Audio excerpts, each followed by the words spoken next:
இயேசுக்கே புகழ், இயேசுவுக்கே புகழ், இயேசுக்கே நன்றி, இயேசுவுக்கே நன்றி. மரியே வாழ்க. மரியே வாழ்க. நம்ம இந்த செய்திக்குள் நுழையதுக்கு முன்னாடி நம்ம தூய ஆவியானோட நம்ம ஜெபிப்போம். அதனால் அனைவரும் எழுந்து நின்று கைகளை குவித்து கண்களை மூடி நாம் ஜெபிப்போம். ஆண்டவராகிய கடவுளே, இந்த நாளுக்காக நாங்கள் நன்றி செலுத்துகின்றோம். இந்த நேரத்தில் ஆண்டவரே, நீர் எங்களோடு இந்த செயல்படும்படியாகவும் உமது வல்லமையுள்ள ஆவியானவர் என்னில் செயல்பட்டு என் வழியாக நீர் பேசும்படியாகவும் இங்கே இருக்கின்ற அத்தனை பேரையும் உமது வல்லமையால் ஆட்கொள்ளும்படியாகவும் நாம் இப்போது இந்த தூய ஆவியின் அருளை வேண்டி ஜெபிப்போம். Praise the Lord. Praise the Lord. இயேசுக்கே நன்றி, இயேசுவுக்கே நன்றி. மரியே வாழ்க. மரியே வாழ்க. அனைவரும் அமர்ந்து கொள்வோம். இசையா சாகமம் 43வது அதிகாரம் இறை வார்த்தை 1 சொல்கின்றது, அஞ்சாதே, நான் உன்னை மீட்டு கொண்டேன், உன் பெயரை சொல்லி உன்னை அழைத்தேன், நீ எனக்கு உரியவள். அஞ்சாதே, நான் உன்னை மீட்டு கொண்டேன், உன் பெயரை சொல்லி உன்னை அழைத்தேன், நீ எனக்கு உரியவள் என்று சொல்கின்றார். எல்லாரும் கரங்களை உயர்த்தி சொல்வோம். Price the Lord. ஆண்டவர் நம் ஒவ்வொருவரையும் அழைத்து சொல்கின்றார், நீ யாருக்கு உரியவள்? ஆண்டவருக்கு உரியவள். அந்த நம்பிக்கை நமக்கு இருக்கின்றதா அப்படின்னு தான் நம்ம இன்னைக்கு நாம் பார்க்க போகின்றோம். பல நேரங்களில் நாம் அந்த நம்பிக்கையை நாம் இழந்து விடுகின்றோம். ஆனால் ஆண்டவர் சொல்கின்றார், மகளே, மகனே, அஞ்சாதே, உன் பெயரை சொல்லி நான் அழைத்திருக்கின்றேன், உன்னை நான் என்னுடைய உள்ளங்கையில் பொறித்து வைத்திருக்கின்றேன், நீ எனக்கு உரியவள் என்று சொல்கின்றார். இந்த நம்பிக்கை நமக்கு இருக்கும்போது கண்டிப்பாக நாம் வெற்றி அடைவோம். அந்த வெற்றியை நாம் அடையாத போதுதான் நம்மிடத்தில் நம்பிக்கை தோற்று போய்விடுகின்றது. நாம் கடவுளை நம்புகின்றவர்களுக்கு கண்டிப்பாக வெற்றி நிச்சயம். நான் எல்லோருக்கும் சினிமாவில் நடிக்கின்ற விவேக் என்பவரை அதிகமாக தெரியும் என்று நினைக்கின்றேன். அவர் ஒரு காமெடி நடிகர் என்றுதான் அனைவருக்கும் தெரியும்.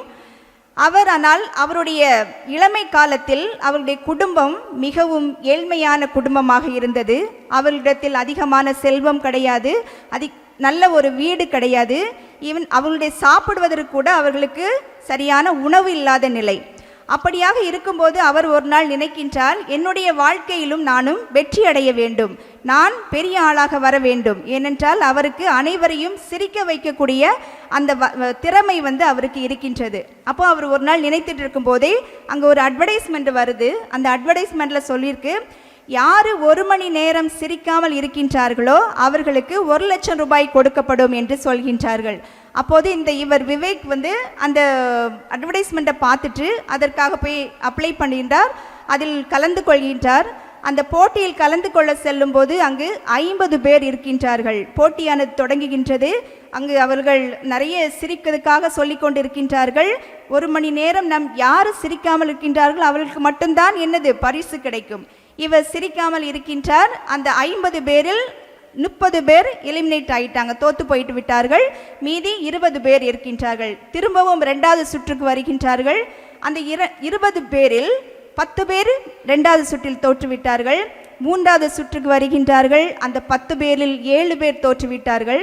4வது சுற்று, அதாவது இறுதி சுற்றுக்குள் வருகின்றார்கள். அந்த 3 பேரில் 2 பேர் என்ன செய்தார்கள்? தோற்றுவிட்டார்கள். கடைசியாக வெற்றி பெற்றது யாரு? இந்த விவேக் என்பவர். அப்போ எல்லாரும் அவர்கள் அறிவிக்கின்றார்கள், விவேக், நீங்கள் வெற்றி பெற்று விட்டீர்கள், உங்களுக்கு 1 லட்சம் ரூபாய் கொடுக்கப்பட போகின்றது, செக்கு கையில் இருக்கின்றது, நீங்கள் இதை பெற்றுக்கொள்ள தகுதியானவராக இருக்கின்றீர்கள். இந்த நேரத்தில் இறுதியாக உங்களிடம் ஒரு கேள்வி கேட்கப் போகின்றேன் அப்படின்னு சொல்றாரு. அந்த கேள்விக்கு நீங்கள் சரியான பதில் சொல்லிவிட்டீர்கள் என்றால் உங்களுக்கு இந்த செக்கை நாங்கள் கையில் கொடுத்துருவோம், நீங்கள் எடுத்துகிட்டு போயிடலாம் அப்படின்னு சொல்கிறாரு. அப்போ இறுதியாக அவர்கள் கேள்வி கேட்கின்றார்கள். என்ன கேள்வி என்றால், அவர்கள் கேட்கின்றார், நீங்கள் எப்படி இந்த 1 மணி நேரம் உங்களால் சிரிக்காமல் இருந்து இந்த வெற்றியை அடைய முடிந்தது என்று கேட்கின்றார்கள். அதற்கு அந்த விவேக் சொல்கின்றார், நான் மிகவும் ஏழ்மையான குடும்பத்தில் பிறந்தவன், எனக்கு செல்வம் தேவைப்பட்டது, என்னுடைய நிலை உயர வேண்டும் என்று நான் நினைத்தேன். இந்த போட்டியை அறிவித்ததை பார்த்தேன், நான் கடவுள் மேல் நம்பிக்கை கொண்டேன். அந்த நம்பிக்கை எனக்கு பலமாக இருந்தது. அந்த பலத்தின் காரணமாக நான் இந்த வெற்றியை பெற்று இந்த 1 லட்சம் ரூபாயை பெற்றுக்கொண்டேன். இதன் மூலமாக என்னுடைய குடும்பத்தை நானே வாழ வைப்பேன் என்று சொல்கின்றார். அனைவரும் நீங்கள் தட்டினது போல் அவர்களும் கரங்களை தட்டி அவருக்கு அந்த 1 லட்சம் ரூபாய் செக்கை கொடுக்கின்றார். ஆம் அன்பு மக்களே, எப்போது நாம் ஆண்டவரிடத்தில் அந்த நம்பிக்கை கொண்டு வாழ்கின்றோமோ அந்த நம்பிக்கை நம்மை வாழ வைக்கும். இது நான் பல நேரங்களில் நாம் உணர்வதில்லை. நாம் யாரை நம்புகின்றோம்?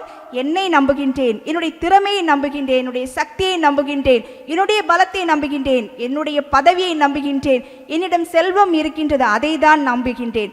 நாம் யாரெல்லாம் என்னை நம்பி, என்னுடைய பதவியை நம்பி, என்னுடைய செல்வத்தை நம்பி நாம் வாழ்கின்றோமோ அவர்களுக்கு கடைசியாக கண்டிப்பாக தோல்வி கிடைக்கும் என்பது உறுதி.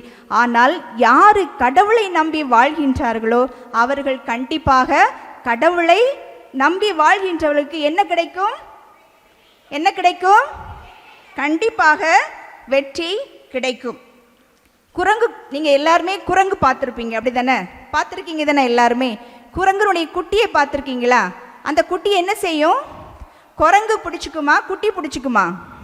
குட்டி தான் பிடிச்சிக்கும். அந்த குரங்கு என்ன செய்யும் அப்படின்னா, குட்டியை ஈன்றெடுத்த பிறகு குட்டியை போட்டுட்டு போயிடும்.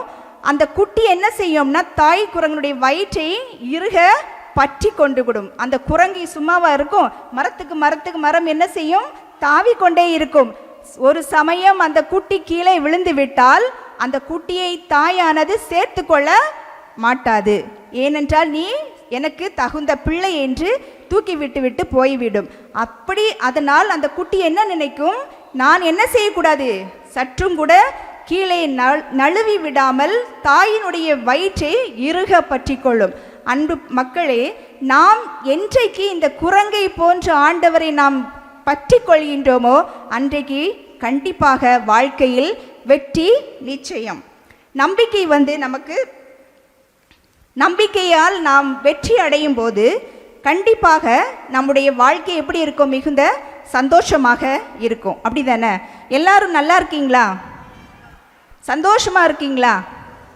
யாரெல்லாம் சந்தோஷமா இருக்கீங்களா அவங்களாம் பிரைஸ் தி லார்ட் சொல்லுங்க. நல்லா ரொம்ப சந்தோஷமா இருக்கு. ஏன்னா நீங்க எல்லாருமே கடவுளுக்குள் இருக்கின்றீங்க.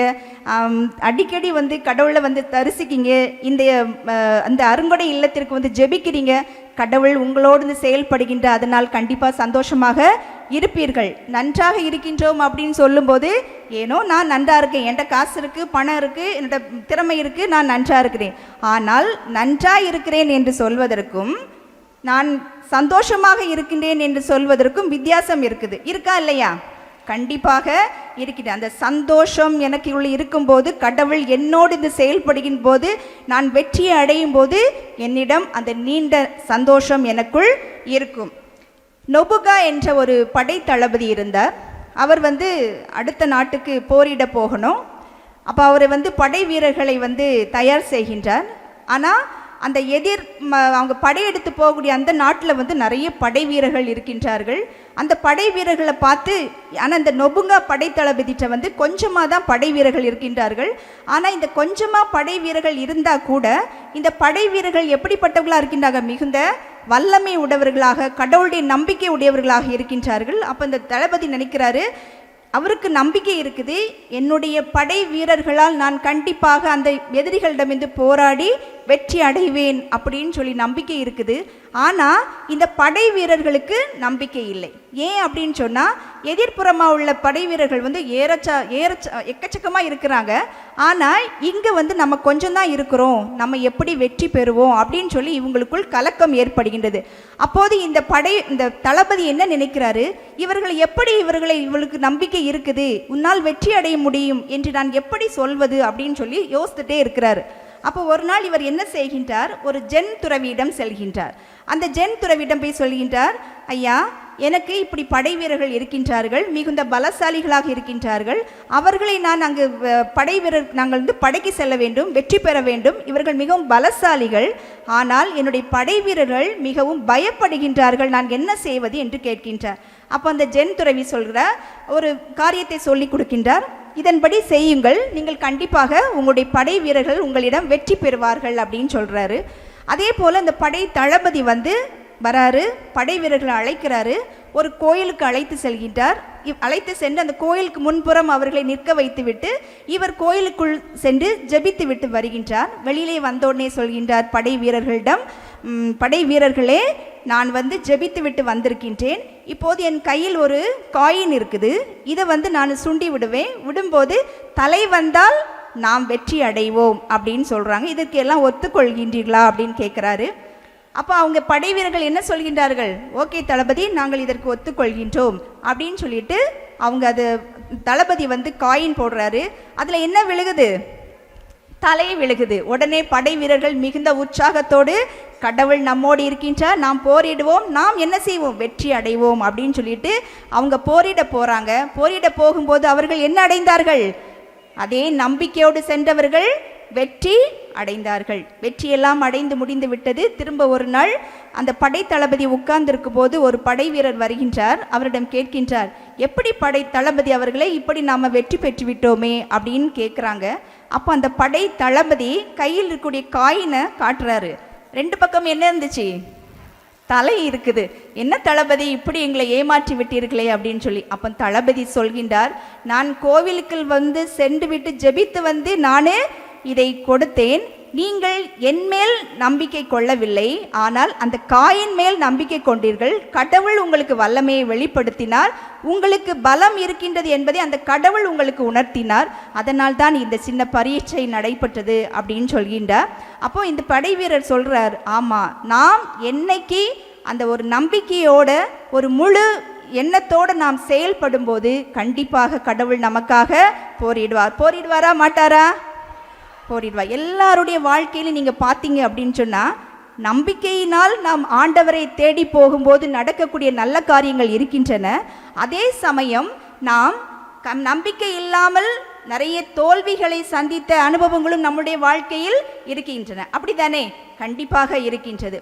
அதே போல தான் வாழ்க்கையில் நாம் நம்பிக்கை இல்லாமல் செயல்படும் போது கடவுள் எப்படி நம்மை தோற்கடிப்பார் அப்படிப்பதுக்கு தான் ஒரு சிறிய உதாரணம் நான் சொல்கின்றேன். நாத்திகன் எல்லாத்துக்கும் தெரியும்னு நினைக்கிறேன். தெரியுமா எல்லாத்துக்கும்? நாத்திகன் அப்படின்னு சொன்னால் அவனுக்கு என்ன கிடையாது? கடவுளுடைய நம்பிக்கை கிடையாது. இவன் ஒரு நாள் என்ன செய்கிறான்? மிகுந்த கௌரவத்தோடு பெரிய பலசாலியோடு அவன் மலை மேல் ஏறி செல்கின்றான். அவ்வாறாக ஏறி செல்லும்போது அவனுடைய கால் சறுக்கி கீழே விழுந்து விடுகின்றான். கீழே விழவும், கீழே பார்த்தால் பெரிய பள்ளம். கீழே விழுந்தா என்ன செய்வாங்க?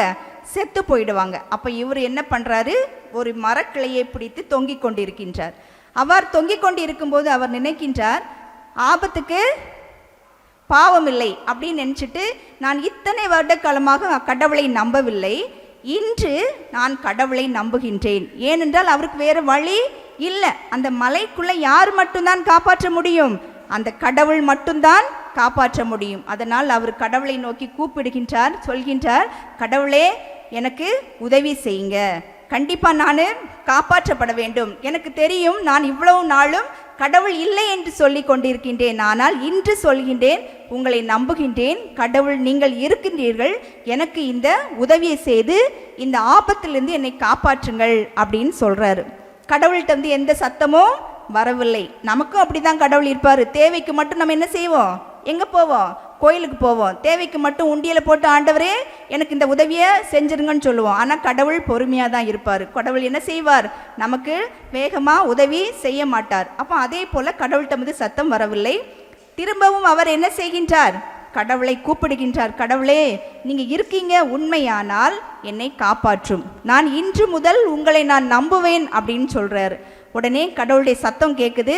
உனக்கு நாத்திகா, உனக்கு என்ன வேணும் அப்படின்னு கேட்குறாரு. அப்போ நாத்திகன் சொல்கிறாரு, கடவுளே நீங்கள் இருக்கீங்க, நான் நம்புகிறேன், இன்றைக்கு முதல் நான் உங்களை நம்புகிறேன், என்னை இந்த பெரிய ஆபத்திலிருந்து காப்பாற்றுங்கள் அப்படின்னு சொல்கிறாரு. அப்போ கடவுள் சொல்கிறாரு, நீ உண்மையாகவே என்னை நம்புறியா அப்படின்னு கேட்குறாரு. உடனே நாத்திகன் சொல்கிறார், என்ன கடவுளே என்னை சோதிக்கிறீங்க, நான் உங்களை நம்புகின்றேன், எனக்கு உதவி செய்யுங்கள் அப்படின்னு சொல்கிறார். அப்போ கடவுள் சொல்கிறார், நீ என்னை முழுமையாக நம்பினால் என்ன செய்யணும்? கையை விட்டு விடு அப்படின்னு சொல்கிறார். விட்டு விடுவாப்லையா? நாத்திகன் என்ன சொன்னான்? அட முட்டாள் கடவுளே, அந்த அளவுக்கு நான் என்ன முட்டாளா, நான் கையை விட்டுட்டு கீழே சாவறதுக்கு? பார்த்தீங்களா மக்களே, இதே போல தான் நம்மளுடைய வாழ்க்கையில் நம்ம என்ன செய்கிறோம்? கடவுளை நம்புறது போல நாம் நடித்து கொண்டு வாழ்ந்து கொண்டிருக்கின்றோம். உண்மையாக கடவுளை நம்பும் போது கடவுள் நமக்கு என்ன செய்வார்? அந்த பலத்தையும் சக்தியையும் நமக்கு கண்டிப்பாக தருவார். நம்முடைய எபிரேயர் 11:1, அதாவது 11வது அதிகாரம் முழுமையாக நீங்கள் வாசித்து பார்த்தீங்கன்னா தெரியும். கடவுளுடைய நம்பிக்கை முழுமையாக அதில் இருக்கும். அதாவது இந்த பைபிளில் உள்ள எல்லாருடைய நம்பிக்கையும் அதில் கோட் பண்ணியிருக்கோம். நீங்கள் வீட்டுக்கு செல்லும்போது அந்த அதிகாரம் 11, எபிரேயர் அதிகாரம் 11, 1 முதல் கடைசி வரை உள்ள வசனத்தை நீங்கள் பார்த்து படிங்க. அதில் நம்பிக்கையின் மேன்மை பற்றி சூப்பராக நல்லா சொல்லியிருப்பாங்க. அதனால் நீங்கள் அதை படித்து பார்த்தீங்கனாலே தெரியும். ஆபிரகாம் முதல் கடைசி வரை உள்ள நம்பிக்கை அதில் இருக்கும். நீங்கள் அதை படித்து பாருங்கள், கடவுள் உங்களுக்கு வெளிப்படுத்துவார். எப்படி நாம் கடவுள் மேல் நம்பிக்கை கொள்ள வேண்டும் அப்படின்னு சொல்லி கடவுள் உங்களுக்கு வெளிப்படுத்துவார். பழைய ஏற்பாடில் நீங்கள் பார்த்தீங்கன்னா ஆபிரகாம் எல்லாத்துக்குமே தெரிஞ்சது இல்லையா? அதுவும் நீங்கள் இங்கே இருக்க மக்களுக்கு கண்டிப்பாக தெரியும். ஏன்னா நீங்கள் கடவுளுடைய வார்த்தையை கேட்டு கேட்டு கேட்டு கடவுளுக்குள்ளே ஊறி போன மக்களாக இருக்கின்றீர்கள். அதனால் கண்டிப்பாக ஆபிரகாம் பற்றி எல்லாத்துக்கும் தெரியும். தெரியுமா? எல்லாத்துக்கும் ஆபிரகாமை பற்றி தெரியும். அவருடைய வாழ்க்கையை பாருங்க. அவர் கடவுள் அழைக்கிறார், கடவுளுடைய பணியை சிறப்பாக செஞ்சிட்ருக்கிறாரு, வயசாகுது. அவர் கடவுள் என்ன செய்யலை? ஒரு குழந்தை செல்வத்தை கொடுக்கவில்லை. ஆபிரகாம் கடவுள் மேலே கோபம் கொண்டாரா? இல்லை. என்ன செஞ்சாரு? தொடர்ந்து அவருடைய பணியை செஞ்சுட்டு இருக்கிறார். அப்போ தான் வயதான காலத்தில் அவருக்கு ஒரு குழந்தை செல்வத்தை கொடுக்கிறார். அவர் குழந்தை பெற்றெடுக்கும் போது அவருடைய வயது என்ன? 100. எத்தனை? 100 வயதாகுது. 100 வயதில் ஒரு குழந்தை பெற்றெடுக்கிறாங்க அப்படின்னா சாத்தியமாகுமா? கண்டிப்பாக யாரால் சாத்தியமாகும்? கடவுளால் சாத்தியமாகும். Price the Lord, praise the Lord. So கடவுள் அந்த 100 வயதில் ஒரு மகனை கொடுக்கின்றாள். இப்போ நமக்கு சிலவங்களாம் சொல்லுவாங்க, 10 வருடம் கழிச்சு எனக்கு ஒரு குழந்தை பெற்றிருக்கு, 16 வருடம் கழித்து எனக்கு ஒரு குழந்தை பெற்று, இது எனக்கு ஒரு பொக்கிஷமான கிஃப்ட்டு அப்படின்னு சொல்லுவாங்க இல்லையா? அந்த குழந்தையை பத்திரமாக பாதுகாப்பாங்க. அதே போல தான் கடவுள் யாரை பாதுகாத்தார்? ஆபிரகாமும் அவருடைய மகனை பாதுகாக்கிறான். ஏன்னா 100வது வயதில் தன்னுடைய மகனை பெற்றெடுக்கின்றார். அப்படியெல்லாம் கொடுத்துச்சாச்சு. கடவுள் திரும்ப அவரை கூப்பிட்டு என்ன சொல்றாரு? ஆபிரகாம் கூப்பிடுறாரு. கூப்பிட்டு என்ன சொல்றாரு? நான் கொடுத்த மகனை எனக்கு நீனு பலியிடுன்னு சொல்றாரு. நம்ம செய்வோமா? செய்யவே மாட்டோம். ஏன்னா நமக்கு நம்பிக்கை ரொம்ப அதிகம். அதனால கண்டிப்பா என்ன செய்ய மாட்டோம்? செய்ய மாட்டோம். ஆனால் அந்த ஆபிரகாம் என்ன செய்கிறார்? கடவுளுக்கு கீழ்ப்படிந்து தன்னுடைய மகனை அழைத்து செல்கின்றார். எங்க அழைத்து செல்றார்? பலி கொடுக்க அழைத்து செல்கின்றார். அப்போதுதான் அந்த மகன் கேட்கின்றான், அப்பா எங்கே செல்கின்றோம்? பலி கொடுக்க செல்கின்றோம். அப்பா மகன் சொல்றான், பலி கொடுக்கன்னு சொல்கின்ற ஆண்டவரே, அப்பா பலி பொருள் இல்லையே அப்படின்னு. அப்போ ஆபிரகாமுடைய மனசு எப்படி வலிச்சிருக்கும் இல்லையா? எவ்வளோ வலிச்சிருக்கும். ஆனால் அவர் கடவுள் மேல் நம்பிக்கை கொண்டவராக பதில் சொல்கின்றார், மகனே பலி பொருள் கடவுள் தருவார் அப்படின்னு சொல்லிட்டு போகிறாங்க. அங்கே போனால் கடவுள் என்ன செய்கிறாரு? ஆபிரகாம் என்ன செய்கிறார்? கடவுள் கட்டளையிட்டபடி தன்னுடைய மகனை பலி கொடுக்க செல்கின்றார். அவருடன் வந்தவர்களை எல்லாம் அங்கே அமர்த்தி விட்டு செல்கின்றார். நான் அங்கு சென்று விட்டு வருகின்றேன் என்று அங்கே செல்கின்றார். பலிபீடம் வந்தாச்சு, எல்லாம் சரி பண்ணியாச்சு. என்ன செய்கிறாரு? தன்னுடைய மகனை அந்த பீடத்தில் வைக்கின்றார். வைத்து விட்டு எல்லாம் கட்டி எல்லாம் விட்டு என்ன செய்கிறார்? கத்தியை ஓங்குகின்றார். அப்போது ஆண்டவருடைய குரல் அவருக்கு கேட்குது. என்ன சொல்றாரு? நீனு கத்தியை கீழே வை அப்படின்னு சொல்றார் இல்லையா? கடவுள் அந்த திரும்ப ஆபிரகாம் அங்கே பார்க்கின்றார். அங்கே கடவுள் என்ன கொடுத்தாரு? ஒரு பலி பொருளை கொடுக்கிறார், ஒரு ஆட்டுக்குட்டியை கொடுக்கின்றார். அதன் பிறகு ஆபிரகாம் என்ன செய்கின்றார்? அந்த ஆட்டுக்குட்டியை கொண்டு பலி கொடுக்கின்றார். இதுதான் நம்முடைய வாழ்க்கையிலும் நடக்கும். என்றைக்கு நான் கடவுளை உண்மையாக நம்புகின்றேனோ கண்டிப்பாக நம்முடைய வாழ்க்கையிலும் வல்லமையான செயல்கள் நடைபெறும். Price the Lord, praise the Lord. நடக்குமா நடக்காதா? நடக்கும். யார் நடப்பா? நம்மளா நடப்போம்? இல்லை, கடவுள் என்னோடு இருந்து நடப்பா. அதே போல இசியாசை பாருங்க. இசியாசாகமம் 6வது அதிகாரம் 5வது வசனத்தில் நீங்கள் பார்த்தீங்க அப்படின்னா கடவுள் இசியாசை அழைக்கிறார். யாரை அழைக்கிறார்? எசேயாஸ் எதுக்காக அழைக்கிறார்? அவருடைய பணியை செய்வதற்காக அழைக்கிறார். அப்போ அழைக்கும் போது எசேயாஸ் என்ன சொல்றாரு? என்னுடைய உதடு, என்னுடைய வாயெல்லாம் சுத்தம் இல்லாமல் இருக்கின்றது ஆண்டவரே, நான் எப்படி உங்களுடைய பணியை நான் செய்வேன் கேட்கின்றார். அப்போது ஆண்டவர் என்ன சொல்கின்றார்? உன்னை நான் தூய்மைப்படுத்துவேன். யார் தூய்மைப்படுத்துவா? ஆண்டவராகிய கடவுள் தூய்மைப்படுத்துவா. ஈசியாஸ் இல்லை நான் போயிட்டு வரேன் ஆண்டவரேன்னு போனாரா? இல்லை, கடவுளை நம்பினார். அவர் கடவுள் இசையாசை தூய்மைப்படுத்தினார். அதன் மூலமாக கடவுளுடைய பணியை இசையாஸ் தெளிவுற செய்தார். அதே போலதான் இறைவாக்கின எரேமியாசை நீங்க பார்த்தீங்க அப்படின்னா 1வது அதிகாரத்தில் 5 முதல் 7 வரை உள்ள இறை வசனத்தை பார்த்தீங்க அப்படின்னா கடவுள் யாரை அழைக்கின்றார்? எரேமியாசை அழைக்கின்றார். அப்போ எரேமியாஸ் என்ன சொல்றாரு? உடனே சரி ஆண்டவரே, நான் உங்களுடைய பணியெல்லாம் நான் போய் சேரேன் அப்படின்னு சொன்னாரா? இல்லை. எரேமியாஸ் என்ன சொன்னாரு? நான் சிறு பிள்ளை, எனக்கு பேச தெரியாது. இன்னைக்கு நானும் அப்படிதான் கடவுள் இந்த வார்த்தையை அறிவிப்பதற்காக நான் வந்திருக்கேன். நானும் நினைச்சேன், நானும் சிறு பிள்ளை ஆண்டவரே, எனக்கு பேச தெரியாது, நீங்க தான் என்னோடு இருந்து பேச வேண்டும். நம்ம கடவுளை நம்பும் போது கடவுள் நல்ல வல்ல செயல்களை செய்யக்கூடியவர், நம்முடைய நம்பிக்கை நமக்கு இருக்க வேண்டும். எரேமியாசும் கடவுளை நம்பி அவருடைய பணியை செய்ய செல்கின்றார். கடவுள் அவரோடு இருந்து செயல்படுகின்றார். இவ்வாறாக பழைய ஏற்பாட்டில் நீங்க பார்த்தீங்க அப்படின்னா எல்லாருமே யார் மேல் நம்பிக்கை கொண்டு செயல்பட்டார்கள்? கடவுள் மேல் நம்பிக்கை கொண்டு செயல்பட்டார். அதனால் அவள் வெற்றி கொண்டார்களா இல்லையா? வெற்றி அடைந்தார்கள். அவங்க வெற்றி அடைந்தாலும் அவருடைய வாழ்க்கை ரொம்ப சுமூகமா போயா வெற்றி அடைந்தார்கள்? இல்லை. கஷ்டம் இருந்துச்சு, தோல்வி இருந்துச்சு, அவமானம் இருந்துச்சு, கீழே சறுக்கி விழுந்தாங்க. எல்லாத்தையும் அவர்களால் ஜெயிக்க முடிஞ்சிச்சு. ஏன் ஜெயிக்க முடிஞ்சிச்சு? கடவுளை நம்பினார்கள். Praise the Lord. Praise the Lord. இயேசுவுக்கே புகழ். இயேசுவுக்கே புகழ். இயேசுவுக்கே நன்றி. இயேசுவுக்கே நன்றி. மரியே வாழ்க. மரியே வாழ்க. உட்காருங்க. கடவுள் நம்பிக்கை உள்ளவர்களுக்கு என்ன செய்கின்றார்? வெற்றியை தருகின்றார். என்ன தருகின்றார்? வெற்றியை தருவார். நம்புறீங்களா இல்லையா? யாரெல்லாம் நம்புறீங்க? Price the Lord. சத்தமா சொல்லுங்க, பிரைஸ் தி லார்ட். ஓகே. அன்னை மரியா இருக்காங்க இல்லையா? அன்னை மரியா யாரு? இயேசுவினுடைய தாய், உலகின் தாய், எனக்கு தாய், உங்களுக்கும் அம்மா. இன்னைக்கு பிப்ரவரி மாதம் என்ன திருவிழா? பிப்ரவரி 11 லூர்து மாதாருடைய திருவிழா. அந்த நிகழ்வு எல்லாமே உங்களுக்கு தெரியும் அப்படின்னு நினைக்கிறேன். அன்னை மரியாவுடைய வாழ்க்கையில் பார்த்தீங்கன்னா அவங்க சாதாரண பெண்ணாக அவங்க வாழ்ந்து கொண்டிருக்கின்றார்கள். அப்போது அவர்களுக்கு திருமணம் ஏற்பாடு செய்கின்றார்கள். ஆனால் திருமணத்திற்கு முன்பாகவே அவர்கள் என்ன செய்கின்றார்கள்? கருவுற்றிருக்கின்றார்கள். அவர்கள் பயப்படுகின்றார்கள்.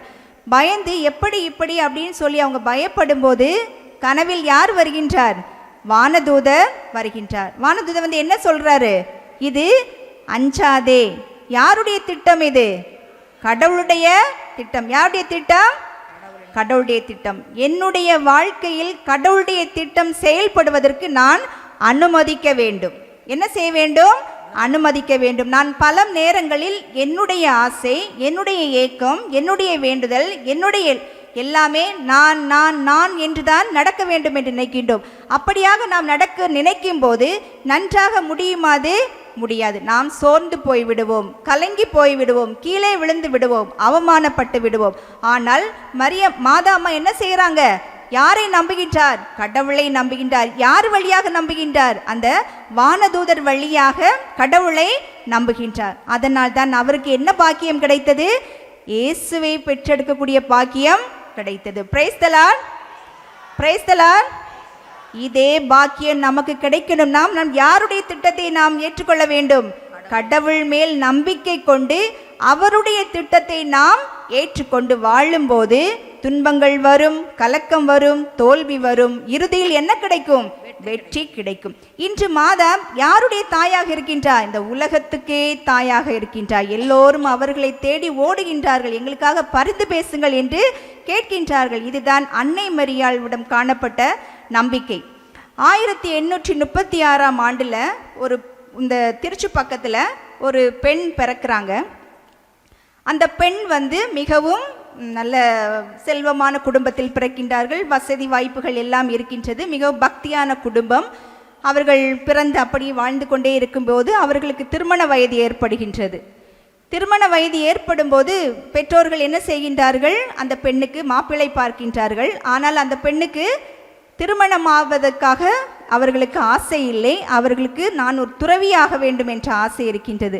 ஆனால் அந்த குடும்பம் மிகவும் செல்வமான குடும்பமாக இருந்ததால் அந்த பெற்றோர்கள், நீனு துறவியாக வேண்டாம், யாராக ஆக வேண்டும்? கடவுளா, நீனு திருமணம் தான் முடிக்க வேண்டும் என்று சொல்கின்றார்கள். அவளுக்கென்று ஒரு மாப்பிள்ளை பார்க்கின்றார்கள். கல்யாணத்தை பண்ணுறாங்க. கல்யாணத்தை பண்ணி நல்லா அவங்க வாழ்கிறாங்க. ஆனால் அந்த பெண்ணுடைய மனசில் சந்தோஷம் வந்துச்சா? இல்லை. அவங்க வாழ்ந்துட்டு இருக்கும்போது அந்த காலத்தில் 18ஆம் நூற்றாண்டில் பெரியவர்களுக்கெல்லாம் தெரியும், காலரா நோயினால் நிறைய பாதிக்கப்பட்டு இறந்து போய்விட்டார்கள். அந்த சமயத்தில் அந்த பெண்ணுடைய கணவன் என்ன செய்கின்றார்? காலரா நோயினால் இறந்து போய்விடுகின்றார்கள். இவர்கள் விதவையாகின்றார்கள். 18ஆம் நூற்றாண்டில் விதவையினுடைய நிலை என்ன என்று நமக்கு தெரியும். இப்போ தான் மக்கள் என்ன செய்கிறாங்க? எல்லாரும் வெளியில் போகிறாங்க, எல்லாம் ஆனால் அந்த காலத்தில் அவர்கள் ஒரு அறையில் அடைத்து வைத்து விடுவார்கள். அவர்களுக்கு என்று எந்த சுகமும் சந்தோஷம் எங்கேயும் கிடையாது, எங்கேயும் வெளியில் போகக்கூடாது. அந்த சமயத்தில் தான் கடவுள் அவர்களோடு பேசுகின்றார். அவங்க என்ன செய்கிறாங்க? நீனு வெளியில் போய் நம்ம போய் ஏதாவது பணி செய்யணும் அப்படின்னு சொல்லி ஆர்வமாக இருக்கிறாங்க. எல்லா தடைகளையும் தாண்டிட்டு வெளியில் வராங்க. மக்களை சந்திக்கிறார், கோயிலுக்கு செல்கின்றார், பிள்ளைகளை ஒன்று கூட்டுகின்றார், அவர்களுக்கு மறைக்கல்வியெல்லாம் சொல்லி கொடுக்குறாங்க. இதை பார்த்துட்டு மற்றவங்களாம் அவங்கள அவ்வளோ ஏளனமாக பேசுகிறாங்க. இவளுக்கு வேறு வழி இல்லையா? அப்போ அவங்க அப்பா அம்மாட்ட சொல்கிறாங்க, நீங்கள் எங்கே இந்த சமயத்தில் போய் உங்கள் மகளை விதவையை போய் வெளியில் போய் அனுப்பி விடுறீங்க? இதனால எங்கள் குடும்பத்துக்கு அபசகுணமாக இருக்குது அப்படின்னு. ஆனால் இவள் அதை சொல்வதெல்லாம் கேட்பதாக தெரியவில்லை. தொடர்ந்து இறைப்பணியை செய்து கொண்டிருக்கின்றார்கள். அப்படி செய்யும்போது அங்கே நிறைய பேர் கால்ராவில் செத்துட்டு இருக்காங்க. அந்த இடத்திற்கு அவர் செல்கின்றார். இவர்கள் மிகவும் வசதியான குடும்பத்தை சார்ந்தவர்கள். ஆனால் அங்கு நிறைய பேர் செத்து கொண்டிருப்பவர்கள் எல்லாம் மிகவும் ஏழ்மையான குடும்பத்தை சார்ந்தவர்கள். அங்கு செல்வதற்கு கூட இவர்களுக்கு அனுமதி கிடையாது. ஆனால் இவர்கள் அதையும் தாண்டி கடவுளுடைய சக்தியோடு வல்லமையோடு அந்த இடத்திற்கு செல்கின்றார்கள். அங்கு சென்று யாரெல்லாம் நோயினால் அவதிப்படுகின்றார்களோ அத்தனை பேருக்கும் அவர்கள் உதவி செய்கின்றார்கள். என்னென்ன தேவையோ எல்லாவற்றையும் செய்கின்றார்கள். இவர்கள் செய்யக்கூடிய இந்த இறைப்பணியை பார்த்துவிட்டு மற்ற விதவைகள்லாம் பார்க்குறாங்க, இவங்க மட்டும் போய் செஞ்சிட்டு இருக்காங்களே, ஏன் என்னால் செய்ய முடியாது அப்படின்னு சொல்லி துணிந்து வெளியில் வருகின்றார்கள். இவ்வாறாக 9 பேர் வந்து விட்டார்கள். இவர்கள் 9 பேரும் இணைந்து இப்போ நினைக்கிறாங்க, நம்ம இவ்வளோ தூரம் நம்ம இவ்வளோலாம் செஞ்சிட்ருக்கோம், இது சும்மா இருந்து நம்ம செஞ்சிட்டு இருந்தா சரி வராது, அதனால் நாம் ஒரு துறவற சபையை நாம் ஏற்படுத்துவோம் அப்படின்னு சொல்லி அவங்க நினைக்கிறாங்க. அதன் காரணமாக இவங்க தனக்குன்னு ஒரு சின்ன ஓலை குடிசையை உருவாக்கி கொள்கின்றார்கள். அதனுள் வாழ்கின்றார்கள். இவங்க உழைக்கிறாங்க, எல்லாம் வேலையெல்லாம் செஞ்சு அந்த காசை கொண்டு ஏழைகள் கொடுக்குறாங்க. அப்போ இவங்க நல்லா ஜெபிக்கிறாங்க. இதை வைத்து விட்டு அந்த சமயம் கானோ சாண்டகை அவர் தான் இருந்தார். அந்த ஆண்டவர்கிட்ட போகிறாங்க. ஆண்டவரே, எங்களுக்கென்று ஒரு துறவற சபை வேண்டும் அப்படின்னு கேட்குறாங்க. அப்போ கானோ சாண்டவர் என்ன சொல்கிறார்? என்ன உங்கள்கிட்ட எப்படி நீங்கள் துறவற சபையை நடத்த முடியும்? உங்கள்கிட்ட என்ன பலம் இருக்குது? ஒன்றுமே இல்லையே அப்படின்னு சொல்கிறாங்க. அப்போ அந்த அம்மா சொல்கிறாங்க, எங்களுக்கு எந்த பலமும் இல்லை. என்ன பலம் இருக்கின்றது? ஆண்டவருடைய பலம் இருக்கின்றது. Price the Lord. என்ன பலம் இருக்கின்றது? ஆண்டவருடைய பலம் இருக்கின்றது. அவருடைய பலத்தை நம்பி அவர்கள் சொல்கின்றார்கள், ஆண்டவரே, முதலில் என்ன சொல்கின்றார் அவர்? நீங்கள் போய் நன்றாக யோசித்து நல்ல ஜெபம் செய்துவிட்டு வாருங்கள் என்று சொல்லிவிடுகின்றார். இவர்கள் மீண்டும் செல்கின்றார்கள், நன்கு ஜெபிக்கின்றார்கள். திரும்பவும் கானோ சாண்டகிடம் வருகின்றார்கள். வரும்போது சொல்கின்றார்கள், ஆண்டவரே, நாங்கள் கடவுளை நம்புகின்றோம், கடவுள் எங்களுக்காக போரிடுவார், கடவுள் எங்களுக்காக எல்லாம் செய்வார், எங்களுக்கு நிதி வேண்டாம், உங்களுடைய அனுமதி மட்டும் போதும் என்று சொன்னார்கள். Price the Lord. என்ன சொன்னார்கள்? நிதி வேண்டாம், 5 பைசா கூட எங்களுக்கு வேண்டாம், ஆனால் நீங்கள் எங்களுக்கு ஒரு துறவற சபையை தொடங்குவதற்கான அனுமதியை மட்டும் கொடுங்கள் என்று சொன்னார். அவரும் அனுமதி கொடுத்தார். இவர்கள் வந்தார்கள், தனக்கென்று ஒரு துறவற சபையை தொடங்கினார்கள். இவர்கள் பிச்சை எடுத்தார்கள். பிச்சை எடுத்து அனைத்து ஏழை எளிய மக்களுக்கும் கொண்டு போய் கொடுத்தாங்க. கடவுள் அவர்களை வழி நடத்தினார். திரும்ப என்ன செஞ்சாங்க அப்படின்னா, இவங்க நெல் குத்தி தான் ஃபர்ஸ்ட்ல வருவாயை சேர்த்து கொண்டாங்க. நெல் குத்தி 10 ரூபாய் வந்துச்சுன்னா அதில் 8 ரூபாய் மக்களுக்காக கொடுப்பாங்க, 2 ரூபாயை அவங்க வைத்துக்கொள்வார். இப்படியாக அவர்கள் கடவுள் மேல் கொண்ட நம்பிக்கையினால் ஒரு துறவற சபையை தொடங்கினார்கள். அந்த துறவற சபை தான் திருச்சி புனித அன்னாள் சபை. நானும் அந்த சபையில் ஒரு அங்கத்தினராக இருப்பதை நினைத்து நான் பெருமைப்படுகின்றேன். கடவுள் உண்மையாகவே சொல்கின்றேன், கடவுளை நம்பும் போது வல்ல செயல்களை செய்வார் என்பதற்கு இது ஒரு மிகப்பெரிய உதாரணம். ஏனென்றால் அன்று அவர்கள் 9 பேர் விதவைகளால் தொடங்கப்பட்ட சபையானது இன்று உலகம் முழுவதும் 1000க்கு மேல் அருள் சகோதரிகளை கொண்டு பல்வேறுபட்டவன பணிகளை செய்து கொண்டிருக்கின்றோம் என்றால் அது சும்மாவா? இல்லை. யாருடைய சக்தி? அந்த ஆண்டவருடைய சக்தி தான். யாருடைய சக்தி? ஆண்டவருடைய சக்தி. Praise the Lord, praise the Lord, Praise the Lord. Praise the Lord. Praise the Lord. இயேசுக்கே புகழ், இயேசுவுக்கே புகழ், இயேசுக்கே நன்றி, இயேசுவுக்கே நன்றி. மரியே வாழ்க. மரியே வாழ்க. தொடக்க நூல்ல 18வது அதிகாரம் 13வது இறைவார்த்தை பார்த்தீங்க அப்படின்னு சொன்னா அதுல சொல்லியிருக்குது, ஆண்டவரால் ஆகாதது எதுவும் இல்லை. Price the Lord. ஆண்டவரால் ஆகாதது எதுவும் இல்லை. ஆண்டவரை நம்பணும் அப்படின்னு சொன்னா ஒரு மலையை கூட நம்மளால் என்ன செய்ய முடியுமாம்? பெயர்த்து செல்ல முடியும். அதற்கு கடவுள் மேல் நமக்கு என்ன வேண்டும்? நம்பிக்கை வேண்டும். எப்படிப்பட்ட நம்பிக்கை வேண்டும்? திடமான நம்பிக்கை வேண்டும். இயேசு மக்களுக்கு போதிச்சுட்டு இருக்கிறாரு. மக்கள் போதிக்க போதிக்க மக்கள் என்ன செய்யறாங்க? அலை மோதிக்கொண்டு இருக்கின்றார். போக போக அவங்களுக்கு சாப்பிட்றதுக்குரிய நேரம் வந்துடுச்சு.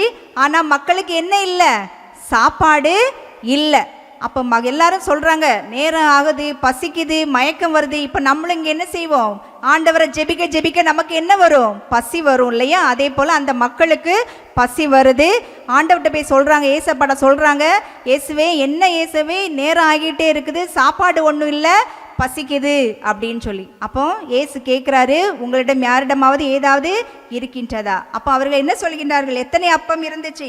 5 அப்பமும் 2 மீன்களும் இருந்துச்சு. கடவுள் வல்ல செயல்கள் செய்யக்கூடியவர்.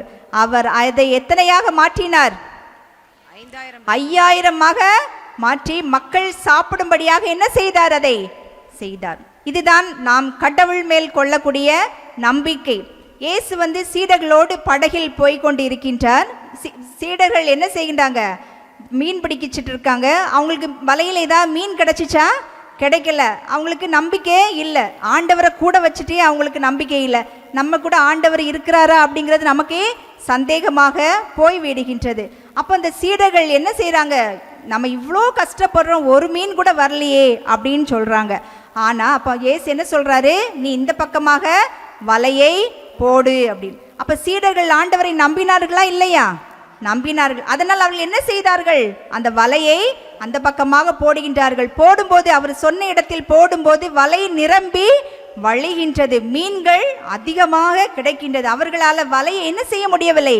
இழுக்க முடியவில்லை. கிழிந்து போகக்கூடிய அளவுக்கு கடவுள் வல்லமையை செய்கின்றார். ஆம் மக்களே, நாம் கடவுளை நம்பும் போது கண்டிப்பாக கடவுள் உங்களுக்கும் எனக்கும் வல்ல செயல்களை செய்யக்கூடியவர்கள் என்ற ஆழ்ந்த நம்பிக்கை என்னிடம் இருக்க வேண்டும். Price the Lord.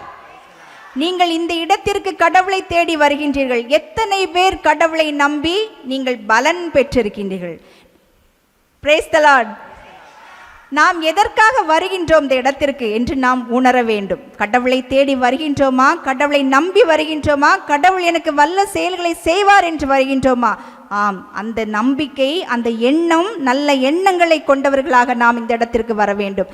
அன்பு மக்களே, நானும் இந்த வருடத்தில் கடந்த ஒரு வருடமாக இந்த இடத்திற்கு நான் ஜெபிக்க வந்து கொண்டிருக்கின்றேன். எனக்கு பொதுவாக இந்த ஜெபம் சொல்வது இப்படி ஜெபிக்க பிடிக்கும். ஆனால் அல்லேலூயா அப்படிலாம் சொல்கிறது எனக்கு பிடிக்காது. ஸோ ஆனால் எனக்கு ஒரு வருடத்துக்கு முன்பாக, ஆக்சுவலாக பிப்ரவரி 4ஆம் தேதி தான் எனக்கு ஒரு வருடம் முடிந்தது. நான் இந்த வல்லமையான இடத்திற்கு வந்து நானும் ஒரு கடினமான ஒரு மன உளைச்சலோடு இந்த இடத்திற்கு வந்தேன். கடவுளிடம் நம்பிக்கையோடு வேண்டினேன். இங்கே இருந்த அருள் தந்தையிடம், இயக்குனர் தந்தையிடம் நான் ஃபோனில் சொன்னேன், தந்தையே எங்கள் குடும்பத்தில் இப்படி ஒரு பிரச்சனை இருக்கின்றது, நீங்கள் எங்களுக்காக ஜெபிக்க வேண்டும். எனக்கு தந்தையெல்லாம் தெரியாது.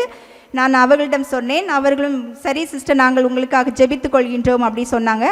நானும் ஒரு வருட காலமாக இந்த இடத்தை தேடி வந்தேன். இங்கு வந்து பார்த்த பிறகுதான் தெரிந்தது இந்த இடத்தில் எத்தனை வல்லமைகள் செயல்படுகின்றன. Price the Lord. அன்பு மக்களை, என்னுடைய வாழ்க்கையிலும் வல்லமைகள் செயல்பட்டன. நம்ம நிறைய காரியங்கள் நம்ம ஏதோ பார்க்குறோம் போகிறோம் அப்படின்னு சொல்லலாம்.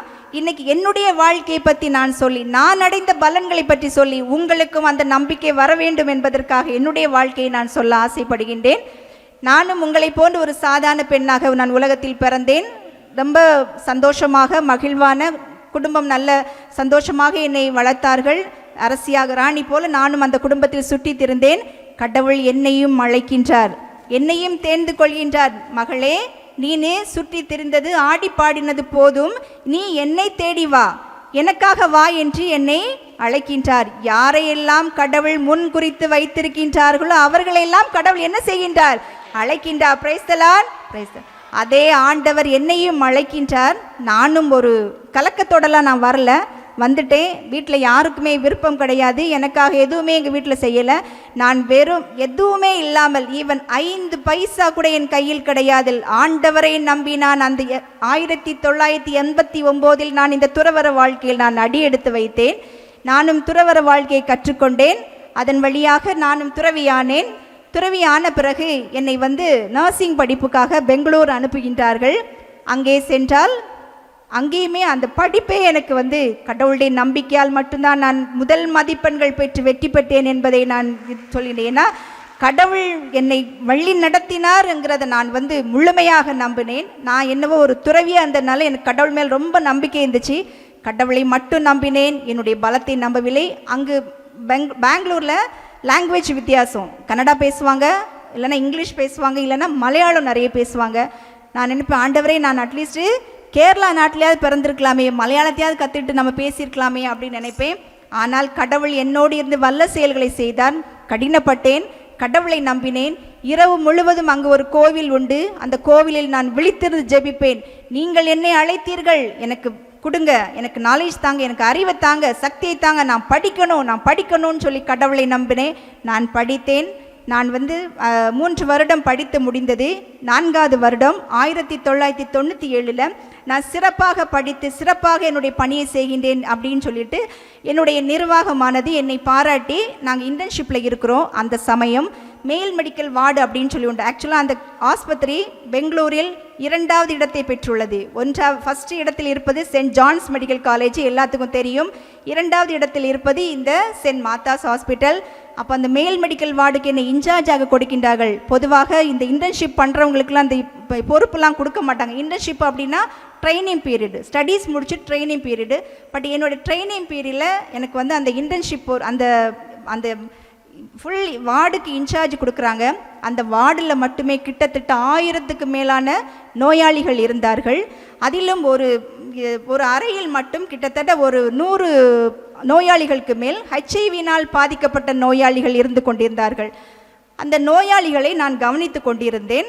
யாருமே அந்த கேர்ள்ஸில் பிள்ளைங்க எல்லாம் பயப்படுவாங்க. ஏன்னா அந்த நோயாளி அப்போல்லாம் நமக்கு எய்ட்ஸு HIV அப்படின்னாலே எப்படி இருக்கும்? பயம் இருக்கும். அதே பயம் எனக்கும் தான் இருந்துச்சு. நம்ம சிஸ்டராக இருக்கோம், நம்மளுக்கு HIV வந்துச்சுன்னா சபையில் நம்மளை ஏற்றுக்கொள்வாங்களா, அந்த பயம் இருந்தது. ஆனால் கடவுளை நம்பினேன், தைரியமாக அந்த பணியை நான் செய்தேன். அவ்வாறாக நான் செய்து கொண்டிருக்கும்போது ஒரு நாள் திடீரென்று ஒரு நோயாளி மிகவும் அவசர நிலைக்கு சென்று விட்டார். அதாவது இறப்பதற்குரிய நிலையை அடைந்து விட்டார். நான் வேகமாக ஓடுகின்றேன். எனக்கு அப்போல்லாம் நம்ம க்ளவுஸ் போடணும், மாஸ்க் போடணும், எனக்கு எதுவுமே தோணலை. வேகமாக நான் எடுக்கின்றேன், மருந்துகளை எடுக்கின்றேன், போடுகின்றேன். எல்லாம் முடிச்சு எல்லாம் பண்ணால் கடைசியாக நான் அந்த இன்ஜெக்ஷன் போட்டுட்டு அந்த நீடியில் நான் எடுக்கும்போது என்னுடைய கையில் சர்க்குன்னு குத்திடுச்சு. அந்த அடையாளம் இன்னும் என் விரலில் இருக்கின்றது. எடுத்தா எனக்கு அப்படியே ஷாக் ஆயிடுச்சு. அந்த நீடில் குத்தினால் எனக்கும் என்ன வரும்? HIV வரும். அப்படிங்கிறது தான் நம்மளுடைய அறிவு சம்பந்தமான ஒரு தெளிவு. என்ன செய்வதென்று தெரியவில்லை. என்னுடன் இந்த பணி செய்த அனைத்து ஸ்டூடெண்ட்ஸ்லாம் இருக்காங்க, ஸ்டாஃப் இருக்காங்க, டாக்டர் இல்லை. நாங்கள் ஆக்சுவலாக அந்த பேஷண்ட் எமர்ஜென்சி நிலைக்கு போனோடனே டாக்டருக்கு இன்ஃபார்ம் பண்ணிட்டோம். இமிடியேட்டாக டாக்டர் வந்தார். என்னுடைய விரலில் அதை குத்துனோடனே ஸ்ட்ரிப்பேடு அப்படின்னு சொல்லி என்னை திட்டினார். எனக்கு ஒன்றுமே தெரியல. எனக்கு இந்த நீடில் குத்துனோடனே எல்லாருமே அந்த நோயாளியை மறந்து விட்டார்கள். எல்லாரும் என்ன கவனிக்க வந்தாங்க. ஏன்னா எல்லாருக்கும் பயம், சிஸ்டருக்கு எய்ட்ஸ் வந்துடும், HIV வந்துடும் அப்படின்னு சொல்லி பயம். பட் நான் எனக்கு ஒரு கலக்கம் இருந்தால் கூட நான் கடவுளுக்காக வந்தவள், கடவுள் என்னை காப்பாற்றுவார் அப்படிங்கிற ஒரு சிறு நம்பிக்கை எனக்குள் இருந்துச்சு.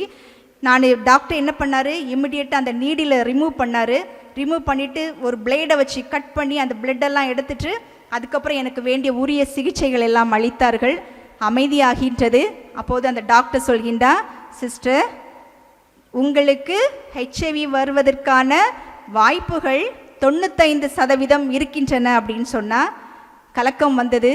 கடவுளிடம் சொன்னேன், உங்களுக்காகத்தானே என்னை அழைச்சிங்க, நான் மிகவும் சந்தோஷமாக ஆடி பாடி திரிந்த என்னை நீங்கள் கூட்டிகிட்டு வந்தீங்க, நீங்களே பார்த்துக்கோங்க அப்படின்னு சொன்னேன். சரி சார், டெஸ்ட்லாம் பண்ணணும். அதுக்கெல்லாம் எங்களுடைய நர்சிங் சூப்பர்டன், என்னுடைய பிரின்சிபால் சிஸ்டர்ஸ் எல்லாருமே வந்துட்டாங்க.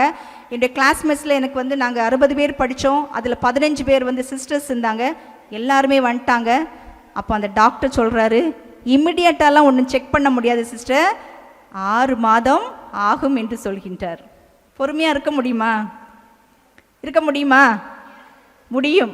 யாரால் முடியும்? கடவுள் மேல் நம்பிக்கை கொண்டவர்களால் முடியும். அந்த 6 மாத காலமாக நான் காத்திருந்தேன் அந்த டெஸ்ட் பண்ணுவதற்காக. எனக்காக அந்த வளாகமே ஜெபித்தது. எல்லாருமே ஜெபிச்சாங்க. என்னுடைய ஃப்ரெண்ட்ஸு, என்னுடைய கிளாஸ்மேட்ஸ், என்னுடைய சீனியர்ஸு, ஜூனியரு எல்லாருமே அங்கே குஷப்பட் சிஸ்டர்ஸ் இருந்தாங்க. எல்லாரும் எனக்காக ஜெபிக்கின்றார்கள். நானும் ஒவ்வொரு நாளும் எனக்கு விடிகிறது ஒரு நாள் விடிகிறது ஏதோ எத்தனையோ வருடம் போல் இருக்கும். தூக்கம் வராது, சாப்பிட முடியாது, ரொம்ப மெலிஞ்சிட்டேன் நான். பயம், என்னதான் கடவுள் நம்பிக்கை இருந்தாலும் அந்த நாத்திகனை போல நம்ம என்ன செய்கிறோம்? சில சமயங்களில் நம்பிக்கை அற்றவர்களாக ஆகிவிடுகின்றோம்.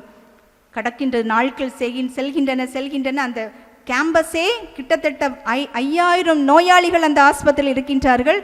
எத்தனையோ ஸ்டாஃபுங்க இருக்காங்க, எத்தனையோ டாக்டர்ஸ் இருக்காங்க. எல்லாருமே என்னை தேடி வருவார்கள். யார் அந்த ஜோஸ்பின் சிஸ்டர், யார் அந்த ஜோஸ்பின் சிஸ்டர்னு சொல்லியே தேடுவாங்க.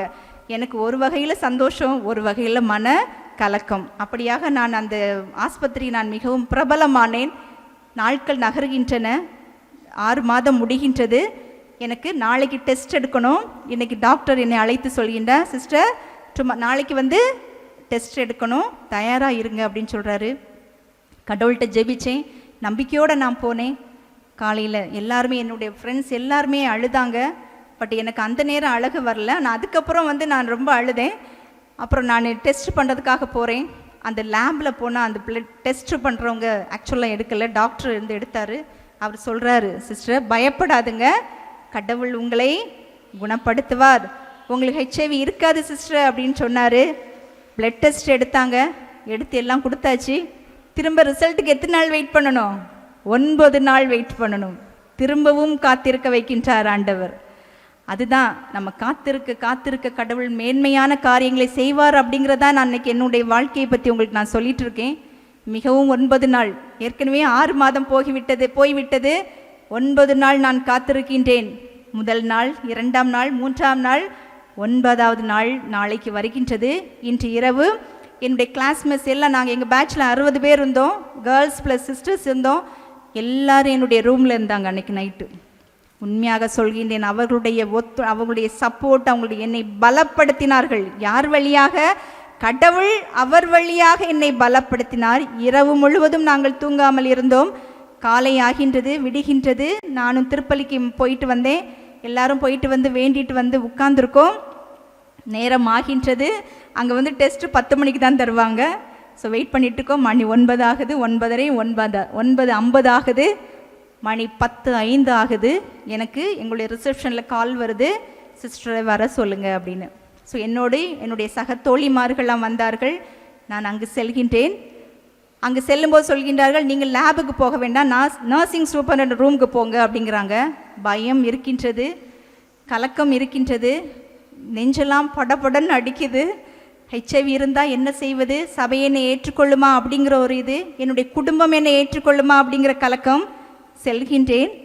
அங்கு போனால் அங்கே எல்லாருடைய முகத்திலும் ஒரு புன்னகை இருந்தது. Price the Lord, praise the Lord. புன்னகை இருந்தது. அந்த டாக்டர் ஆக்சுவலாக வேறு மதத்தை சார்ந்தவர். அவர் சொல்கின்றார், நீங்கள் வழிபடுகின்ற தெய்வம் உண்மையான தெய்வம். Price the Lord, praise the Lord. HIV negative எனக்கு கடவுள் கொடுக்கவில்லை. பார்த்தீங்களா மக்களே, எவ்வளவு போராட்டம், எவ்வளவு கலக்கம், எவ்வளவு துன்பம். நான் 6 மாத காலமாக நான் சாப்பிட்டதே கிடையாது.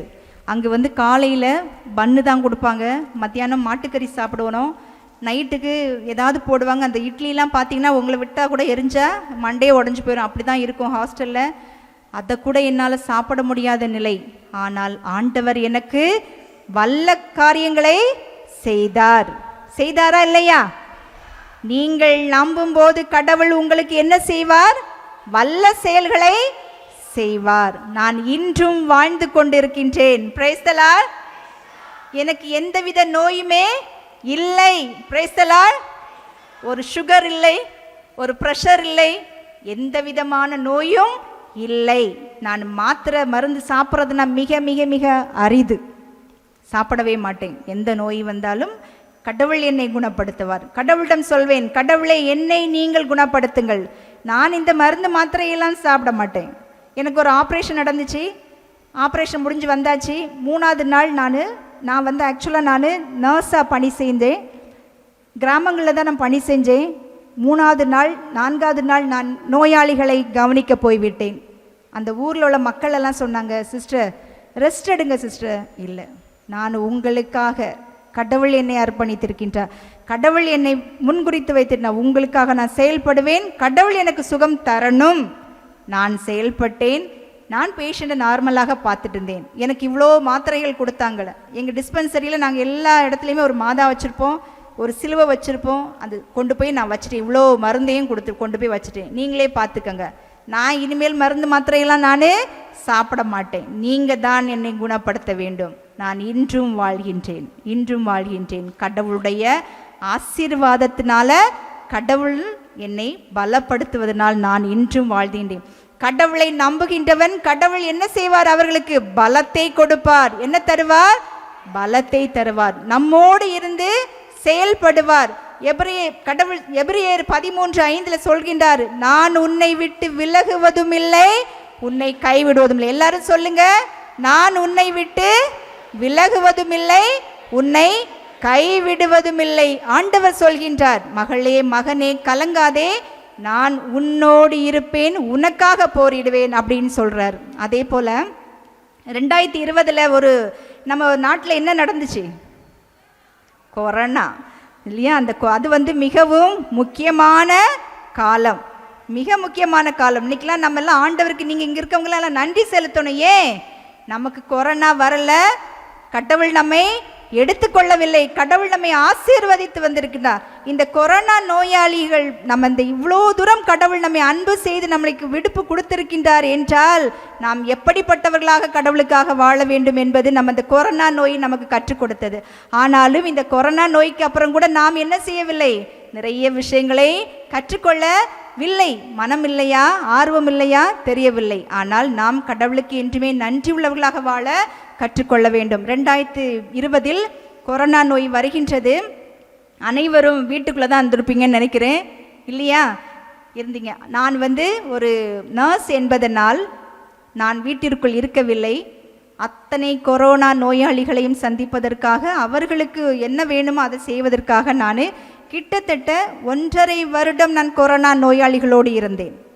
எங்கள் சகோதரிகள் யார் கொரோனாவா நான் போயிடணும், அங்கே போய் டாக்டர் பார்க்கணும், அவங்கள அட்மிஷன் போடணும். அப்போது முதலாக நான் ஆஸ்பத்திரிக்கு செல்கின்றேன். நாங்கள் ஒரு மருத்துவமனையை தேர்ந்து கொண்டோம். அந்த மருத்துவமனையில் டீன் சாரெல்லாம் பார்த்து அங்கே தான் எங்களுடைய சிஸ்டர்ஸ் எல்லாத்தையுமே அட்மிஷன் போட்டோம். கிட்டத்தட்ட எல்லாருமே குணம் பெற்று விட்டார்கள். 5 பேர்கள் மட்டும்தான் கடவுளிடம் சென்று விட்டார்கள்.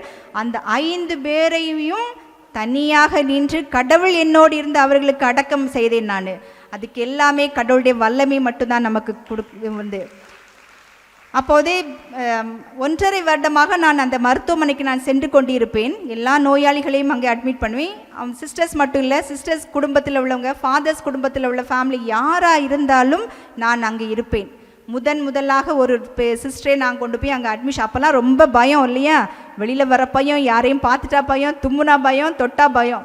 நான் செல்கின்றேன். எனக்கும் அந்த பயம் இருந்தது, மனித பலவீனம் பயம் இருந்தது. அந்த சிஸ்டர் அந்த ரூமில் வச்சுருக்காங்க. அந்த சிஸ்டர் என்னை கூப்பிட்றாங்க, கிளீட்டஸ் வாங்க அப்படிங்கிறாங்க. எனக்கு இந்த கொரோனாவே என்னை கூப்பிட்டாப்புதல் ஒரு பயம். அந்த சிஸ்டர் சொல்கிறாங்க, கிளீட்டஸ் நீங்கள் எனக்காக வந்திருக்கீங்க, உங்களுக்கு கடவுள் நோய் கொடுக்க மாட்டார் அப்படின்னு சொன்னார். அடுத்த நிமிஷம் நான் வந்து அவர்களுடைய அருகில் சென்றேன். அங்குள்ள டாக்டர் திட்டுறார், என்ன சிஸ்டர் அவங்களுக்கு கொரோனா இருக்குது, நீங்கள் போகிறீங்க, கடவுள் என்னோடு இருந்து செயல்படுவார் அப்படின்னு சொல்லிட்டு நான் அந்த அவங்கள நான் பார்க்க போகிறேன்.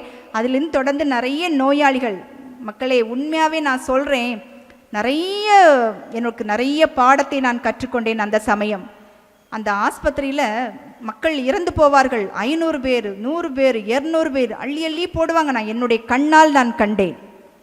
அப்படியாக அள்ளி போடும்போது தான் ஒரு வாலிப பொண்ணு வந்து நின்று கத்தி அழுகுது, என்னுடைய அப்பாவை என்னிடம் கொடுங்கள்.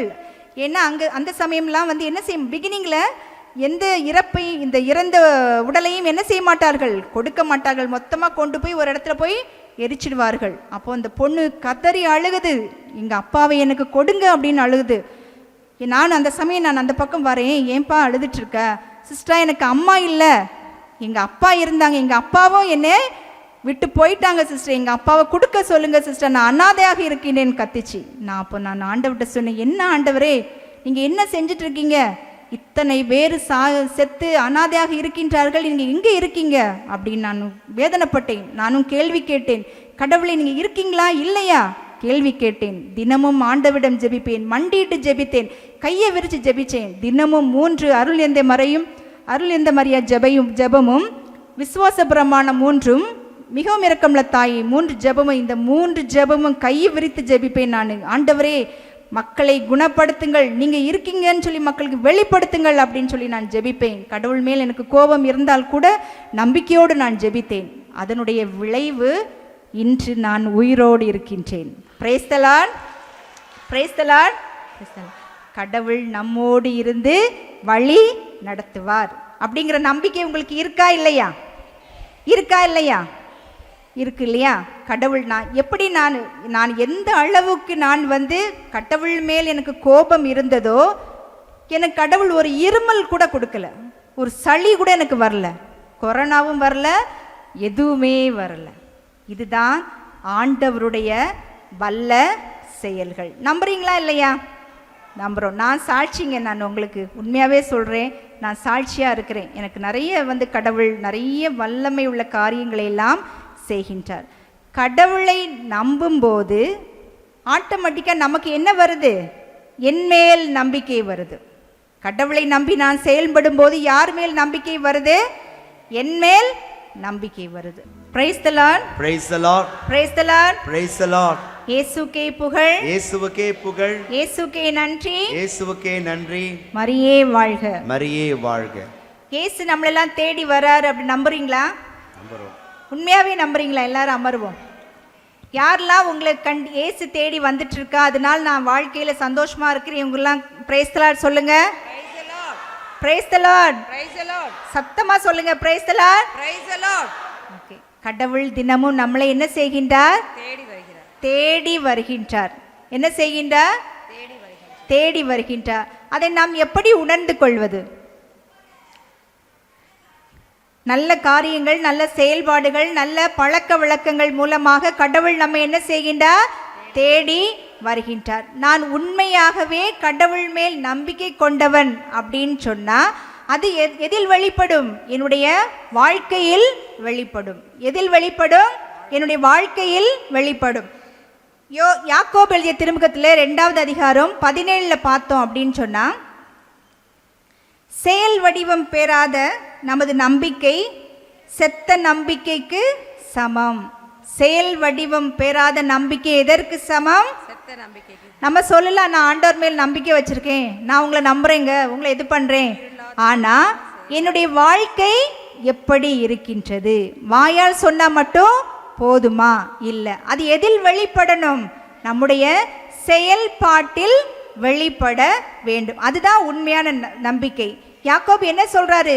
செயல் வடிவம் பெறாத நம்பிக்கை செத்த நம்பிக்கைக்கு சமம். அப்படின்னா அவர் என்ன சொல்றாரு? இன்டைரக்டா நீங்க எல்லாம் செத்தவர்களுக்கு சமம். ஆமாவா இல்லையா? ஆமா. அப்போ நம்ம கடவுள் மேல் உண்மையான நம்பிக்கை கொண்டு வாழும்போது என் மேல் நம்பிக்கை வருகின்றது. அந்த நம்பிக்கை செயல் வடிவத்தில் வருகின்றது.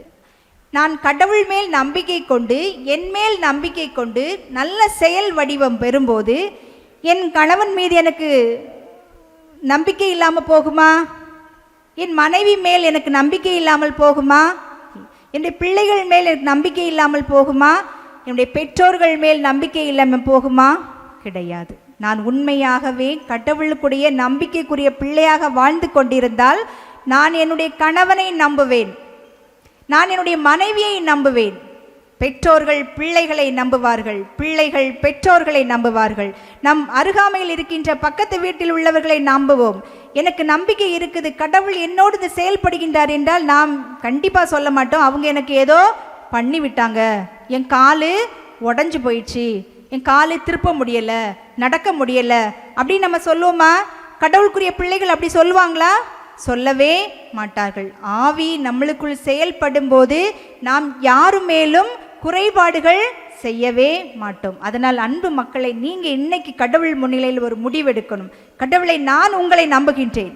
இதனால் வருகின்ற அத்தனை பிரச்சனைகளையும் கஷ்டங்களையும் அவமானங்களையும் துன்பங்களையும் ஏற்றவர்களாக கடவுளுடைய அன்பு பிள்ளைகளாக நான் வாழ்வேன் நம்பிக்கை நான் என்று ஒரு முடிவு எடுக்க வேண்டும். கடவுள் மேல் நம்பிக்கை கொள்ளும் போது குடும்பத்தில் பிரச்சனைகள் இருக்காது.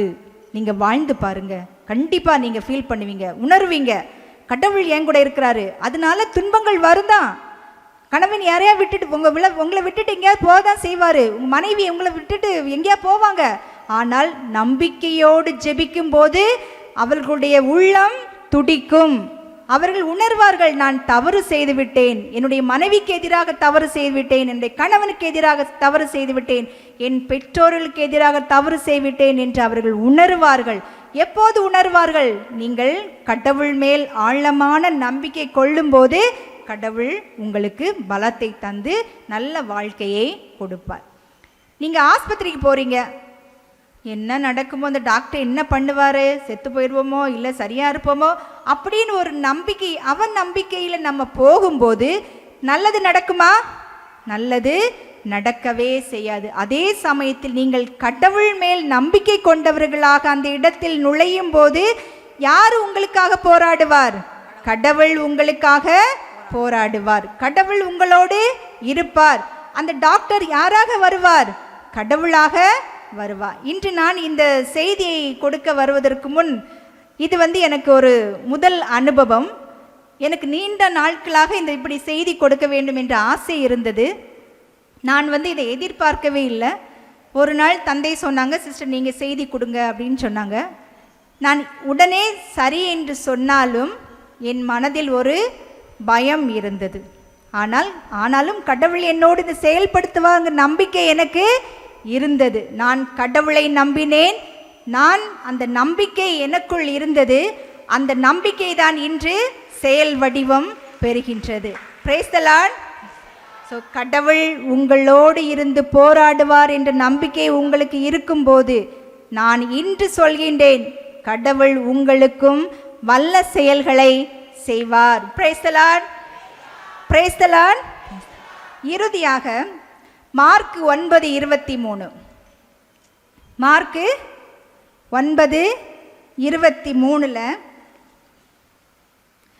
நம்புகின்றவர்களுக்கு எல்லாம், அதிலேயே அர்த்தம் இருக்குது இல்லையா? அதிலேயே இயேசு அவரை நோக்கி இயலுமானாலா நம்புகிறவர்களுக்கு எல்லாம் நிகழும் என்றார். எல்லாம் நிகழும். அப்ப யாரெல்லாம் கடவுள் மேல் நம்பிக்கை கொண்டு இருக்கின்றார்களோ அவர்களுக்கு எல்லாமே நடக்கும். நீங்க வீடு கட்டணும்னு நினைக்கிறீங்களா? வீடு கட்டுவீங்க. உங்க மகளுக்கு கல்யாணம் நடக்கும் நினைக்கிறீங்களா? கல்யாணம் நடக்கும். நல்ல மாப்பிள்ளை வேணும்னு நினைக்கிறீங்களா? நல்ல மாப்பிள்ளை கிடைக்கும். நல்ல பொண்ணு வேணும்னு நினைக்கிறீங்களா? நல்ல பொண்ணு கிடைக்கும். என் மகளுக்கு நல்ல வேலை வேணும்னு நினைக்கிறீங்களா? வேலை கிடைக்கும். நல்ல சம்பளம் வேணும்னு நினைக்கிறீங்களா? எல்லாமே நிகழும். யாருக்கு நிகழும்? நம்புகிறவருக்கு, நம்புகின்றவர்களுக்கு மட்டும்தான். Price the Lord. Praise the Lord. அதனால் அன்பு மக்களே, கடவுளை நம்புவோம். கடவுள் நீங்க நம்புறது வழியா உங்களை நம்புங்க. வீட்டில் மகிழ்ச்சி இருக்கும். நீங்க இன்னையிலேருந்து அதை செயல்படுத்தி பாருங்க. கணவன் ஏதாவது தப்பு பண்ணா கூட நம்பிக்கையோடு இருங்க, அவர் நல்லா வருவார் அப்படி நம்பிக்கையோடு இருங்க. உங்கள் குடும்பம் ஆசீர்வதிக்கப்படும். Praise the Lord. எனக்கு ஒரு இறை வார்த்தை ரொம்ப பிடிக்கும். யோசுவா 1:9 இறை வார்த்தை. அதுல வீறுகொள், துணிந்து நில், அஞ்சாதே, கவலைப்படாதே, ஏனெனில் உன் கடவுளும் ஆண்டவருமான நான் நீ செல்லும் இடமெல்லாம் உன்னோடு இருப்பேன். Praise the Lord. எல்லாரும் இந்த வார்த்தையை திரும்ப சொல்லுவோமா? அந்த இறை வார்த்தையை. ஓகே. வீறுகொள், சத்தமா சொல்லுவோம். வீறுகொள், துணிந்து நில், அஞ்சாதே, கவலைப்படாதே, ஏனெனில் உன் கடவுளும் ஆண்டவருமான நான் நீ செல்லும் இடமெல்லாம் உன்னோடு இருப்பேன். எல்லோரும் சொல்லுங்க, என்னோடு இருப்பார். சொல்லுங்க, என்னோடு இருப்பார். என்னோடு இருப்பார். யார் இருப்பா? வீட்டுக்காரரா? கடவுள். மனைவியா? இல்ல. பிள்ளைகளா? இல்ல. யார் இருப்பார்? கடவுள் இருப்பார். அந்த வல்லமை உள்ள கடவுள், இந்த அருங்கொடை நாதர் உங்களோடு இருப்பார். Praise the Lord. Praise the Lord. இயேசுக்கே நன்றி. இயேசுக்கே நன்றி. அதனால கடைசியாக எல்லாருமே கடவுளை நம்பும்போது எனக்கு எல்லாமே நிகழும், அந்த இதை நீங்கள் மனதில் வைத்துக் கொள்ளுங்கள். இறுதியாக நாம் அனைவரும் கண்களை மூடுவோம், கரங்களை குவிப்போம், பக்தியா எல்லாரும் ஜெபிப்போம், எல்லாரும் நம்பிக்கையோடு ஜெபிப்போம். கடவுள் நிறைய வல்ல செயல்கள் உங்களுக்கு தருவார் என்று ஜெபிப்போம். எல்லாருமே கண்களை மூடுவோம், யாரும் யாரையும் பார்க்க வேண்டாம். கரங்களை குவிங்க. கரங்களை குவிச்சு ஆண்டவர் முன்னாடி இருக்கும்போது, கடவுள் நம்மை தாழ்த்தும் போது கடவுள் உங்களோடு இருந்து செயல்படுவார். அதனால் அன்பு மக்களே, எதுக்கும் அசிங்கப்பட வேண்டாம், கவலைப்பட வேண்டாம், பக்கத்தில் யாரையும் பார்க்க வேண்டாம். உன்னுடைய குடும்பம் ஆசீர்வதிக்கப்பட வேண்டும் என்றால் இதோ இந்த நிமிடம் நாம் நம்பிக்கையோடு ஜெபிப்போம். கண்களை மூடி கரங்களை குவித்து நாம் ஜெபிப்போம்.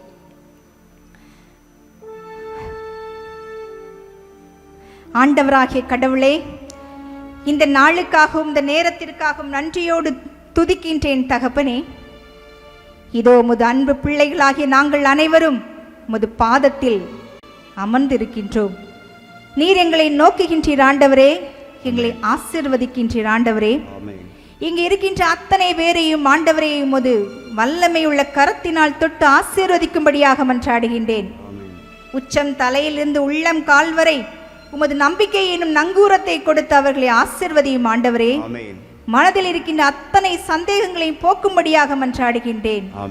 யாரும் அழிந்து போகாமல் இருக்கும்படியாக மன்றாடுகின்றேன் ஆண்டவரே. இங்கு இருக்கின்ற ஒவ்வொரு பெரியவர்களையும் முதியவர்களையும் ஆசீர்வதித்து அவர்களுக்கு மன வலிமை கொடுக்கும்படியாக மன்றாடுகின்றேன். குடும்பங்களை ஆசீர்வதியும் ஆண்டவரே, பெற்றோர்களை ஆசீர்வதியும் ஆண்டவரே, எல்லா பிள்ளைகளையும் ஆசீர்வதியும் ஆண்டவரே, படிக்கும் பிள்ளைகளை ஆசீர்வதியும், வேலை செய்யும் பிள்ளைகளை ஆசீர்வதியும் ஆண்டவரே. இந்த இடத்தில் இந்த புனிதமான இடத்தை ஆசீர்வதிக்கும்படியாக மன்றாடுகின்றோம் ஆண்டவரே. இந்த புனிதமான இடத்தில் எந்த விதமான தீய செயல்களும் நடைபெறாமல் இருக்கும்படியாக மன்றாடுகின்றோம் ஆண்டவரே. இந்த இடத்தில் பணி செய்கின்ற அத்தனை நல்ல உள்ளங்களுக்காகவும் ஜெபிக்கின்றோம் ஆண்டவர்களே. ஒவ்வொருவரையும் தொடும்படியாக மன்றாடுகின்றோம் ஆண்டவரே.